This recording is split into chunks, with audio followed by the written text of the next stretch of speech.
मित्रता व शत्रुता के बारे में बात करेंगे, और दूसरे उनकी दृष्टियाँ, जो विशेष प्रकार की दृष्टियाँ हैं ग्रहों की, उनके बारे में बात करेंगे। और तीसरी बात करेंगे हम विभिन्न विभिन्न भावों की अलग अलग दृष्टियों के बारे में, जो कि सिर्फ लाल किताब में होती हैं।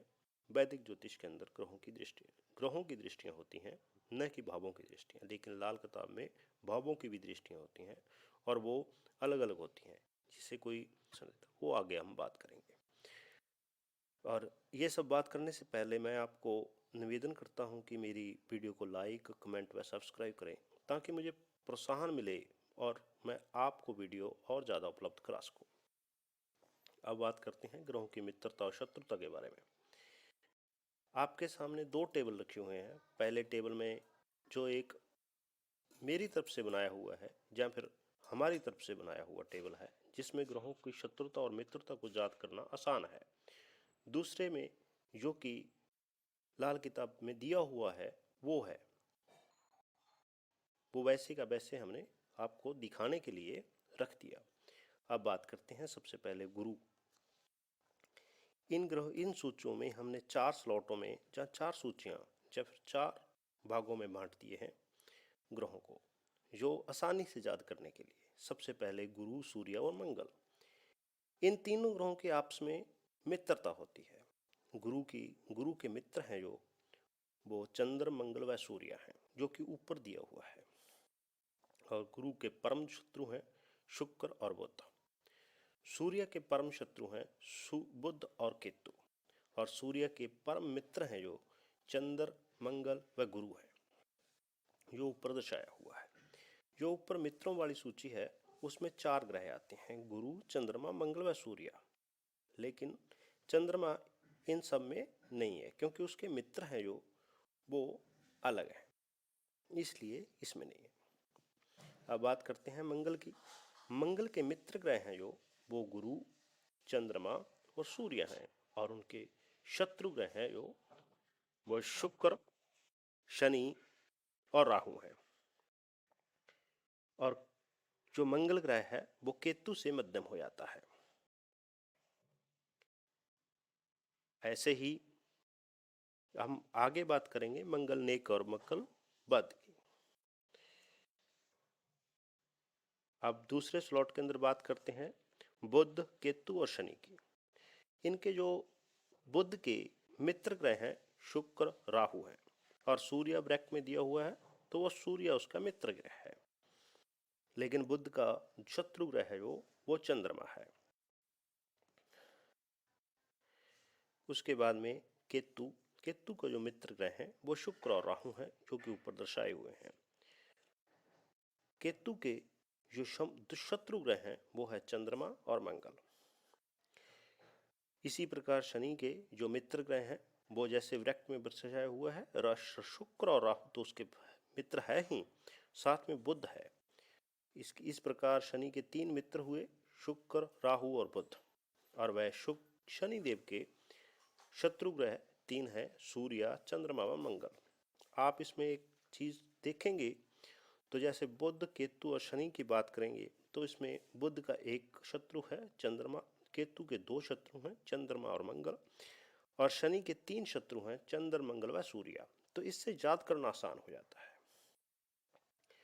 और उसके बाद में तीसरे टेबल के अंदर जाते हैं, तो उसमें राहु और केतु हैं, जिसके जो मित्र हैं वो है केतु, बुध और शनि, जो कि दोनों के हैं, दोनों के ही मित्र हैं वो। यदि राहु के परम मित्रों की बात करें तो वो है बुध, केतु और शनि। और यदि शुक्र के परम मित्रों की बात करें, वो केतु, बुध और शनि है। और यदि शत्रु ग्रहों की बात करें, राहु के शत्रु ग्रह जो सूर्य, शुक्र और मंगल हैं, और शुक्र के जो परम शत्रु हैं वो सूर्य, चंद्रमा और राहु हैं। इसी प्रकार हम बात करते हैं चंद्रमा की, जो कि चौथे टेबल के अंदर सबसे लास्ट में आ जाता है। चंद्रमा के परम शत्रु हैं जो वो केतु हैं, और उनके जो राहु से वो मध्यम हो जाता है। इसी प्रकार जो परम मित्र हैं वो सूर्य और बुध हैं। इस प्रकार हमने सभी ग्रहों के बारे में देखा कि वो शत्रु और किसके कौन शत्रु है और कौन उसका मित्र है। लेकिन ये एक नैसर्गिक गुणों के आधार पर हमने ये सूची बन जाती है। जब हम टेबल को देखते हैं तो उसमें बहुत कुछ देखना पड़ता है, जैसे कोई बुनियादी ग्रह क्या है उसका, उसका टक्कर का ग्रह क्या है। यदि वो फिर भी दोस्त भी हैं लेकिन वो टक्कर ग्रह के ग्रह बना हुआ है तो उस टेबल के अंदर वो उसकी दुश्मन करनी शुरू कर देता है। इस प्रकार हम सबसे पहले हमने नैसर्गिक शत्रु और मित्रों के बारे में जाना। अब हम बात करते हैं इनके बराबर के ग्रहों के बारे में कि अब हम बात करेंगे कि ग्रह कौन सा ग्रह किसके बराबर है जब सम है। शुक्र है जो चंद्रमा को बराबर समझता है, लेकिन चंद्रमा है जो दुश्मनी रखता है, दुश्मनी करता है शुक्र से। आप समझ रहे हो कि शुक्र है जो चंद्रमा को बराबर समझता है या सम समझता है, लेकिन जो चंद्रमा है वो दुश्मनी करता है शुक्र से। इसी प्रकार जो गुरु है वो शुक्र को अपना सम समझता है या बराबर समझता है। वो शुक्र की हानि नहीं करता, वो उसको सम समझता है। लेकिन यदि शुक्र की बात करें तो शुक्र दुश्मनी करता है गुरु से। इसी प्रकार शनि है जो मंगल को बराबर समझता है और या फिर सम समझता है। जो शनि है वो मंगल को सम समझता है, मगर मंगल देव है जो वो शनि को दुश्मनी करते हैं शनिदेव से। मंगल दुश्मनी करता है शनि से। बुध देव है जो चंद्रमा को दोस्त मानते हैं अपना, लेकिन चंद्रदेव है वो दुश्मनी करता है बुध से। लेकिन कुछ सिद्धांतों के अनुसार, जैसे खाना नंबर 2 में राहु या फिर गुरु हो, दोनों में से कोई भी ग्रह हो, उस टेबल में राहु अधीन हो जाता है गुरु के। जैसा गुरु बोलेगा वैसा वो फल देंगे। जैसा टेबल में गुरु की स्थिति है, राहु उसी के अनुसार उस टेबल में फल देंगे। इसी प्रकार जब बुध जो है वो गुरु का दुश्मन है और चंद्रमा बुध का दुश्मन है, जो आप पीछे देख चुके हैं पहले। इसी प्रकार जैसे खाना नंबर 2 या 4 में बैठा बुध गुरु से दुश्मनी की बजाय वो उसकी मदद करेगा। बुध वैसे तो उसको दुश्मन समझता है गुरु को, लेकिन जैसे वो 2 या 4 में खाना नंबर में बैठ जाएगा तो गुरु से वह दुश्मनी की बजाय उसकी मदद करनी शुरू कर देता है। इसी प्रकार चंद्रमा यदि 2 या 4 खाना नंबर में बैठ जाए तो वह बुध से दुश्मनी की बजाय वो उसकी मदद करनी शुरू कर देता है। अब हम बात करेंगे ग्रहों की दृष्टियों के बारे में कि कौन सा भाव में कितनी दृष्टि होती है दूसरे भाव की, जो कि लाल किताब कुंडली में दी हुई है। मैं आपको एक स्क्रीन शेयर करता हूं आपसे, उसके हिसाब से हम बात करते हैं।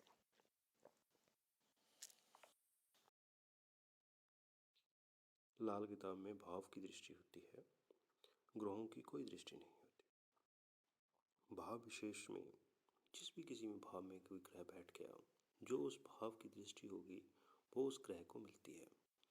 जैसे पहले भाव में कोई ग्रह बैठ गया तो उसको 7वीं दृष्टि, उसकी 7वें भाव पर उसकी संपूर्ण पूर्ण दृष्टि होती है, वो उसको मिलेगी। इस प्रकार हमने ग्रहों की भावों की दृष्टियों को 3 भागों में बांट रखा है: पूर्ण दृष्टि, आधी दृष्टि व 1/4 दृष्टि।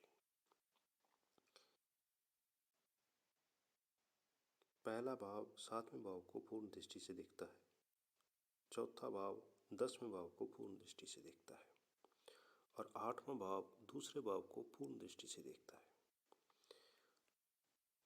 आधी दृष्टि तीसरे भाव 9वें व 11वें भाव को आधी दृष्टि से देखता है।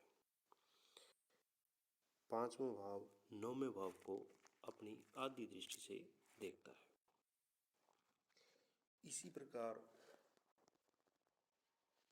1/4 भाग यानी कि 25% की दृष्टि से देखता है, जो वो दूसरा भाव 6ठे भाव को 1/4 दृष्टि से देखता है। और दूसरी तरफ 6ठा भाग 12वें भाव को 1/4 दृष्टि से देखता है। 8वां भाव 12वें भाव को 1/4 दृष्टि से देखता है। इस प्रकार भावों की दृष्टियां होती हैं।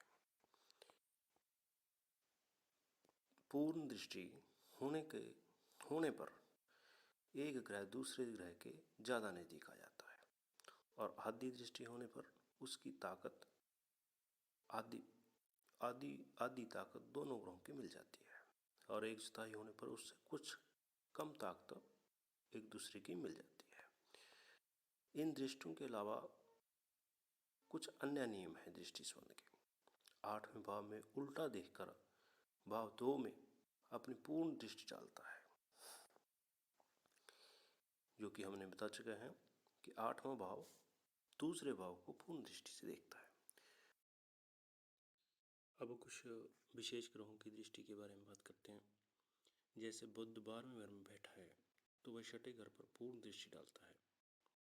इसकी पूर्ण दृष्टि सिर्फ 12वें भाव में बैठने से ही 6ठे भाव पर पड़ती है।